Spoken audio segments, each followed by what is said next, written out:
আসসালামু আলাইকুম। আমি ফাহাদ। আপনাদেরকে স্বাগত জানাচ্ছি আমার ৩০ দিনে ৩০ টা ভিন্ন, ভিন্ন দেশ সম্পর্কে জানার এই সিরিজে। আজকে আমার ১৮ তম দিন। সরি ১৭ তম দিন। কততম দিন? আজকে আমার ১৭ তম দিন। আজকের দেশের নাম তুর্কি। তুর্কির রাজধানীর নাম হচ্ছে আঙ্কার। কিন্তু বেশ জনপ্রিয় এবং বড় শহর হচ্ছে ইস্তানবুল। তুর্কির জনসংখ্যা প্রায় ৮৫ মিলিয়ন এবং তুর্কির ভাষা মূলত তুর্কিয়ে। এছাড়া তাদের কারেন্সিকে স্থানীয়রা তুর্কিয়ান লিরা বলে আখ্যায়িত করে।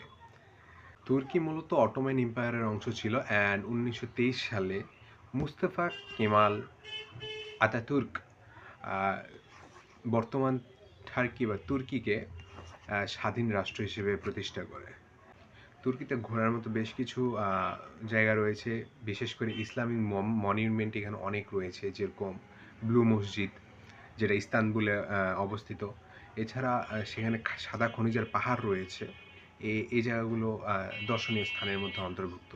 এবং তুর্কির খাবার দাবারের কথা যদি বলি, তুর্কির খাবারের সাথে অন্যান্য মুসলিম দেশ যেগুলো রয়েছে, যেগুলো সম্পর্কে গত ভিডিওগুলোতে আমি আলোচনা করেছি, তাদের খাবারের পার্থক্য নেই বললেই চলে। তারাও কাবাব খাইতে পছন্দ করে। তুর্কিয়ান চা সারা বিশ্বে জুড়ে বিখ্যাত এবং তুর্কিয়ান চায়ের স্বাদই আলাদা। এছাড়া বাকলাভা এবং পিদে, এইগুলো হচ্ছে তাদের স্থানীয় খাবার।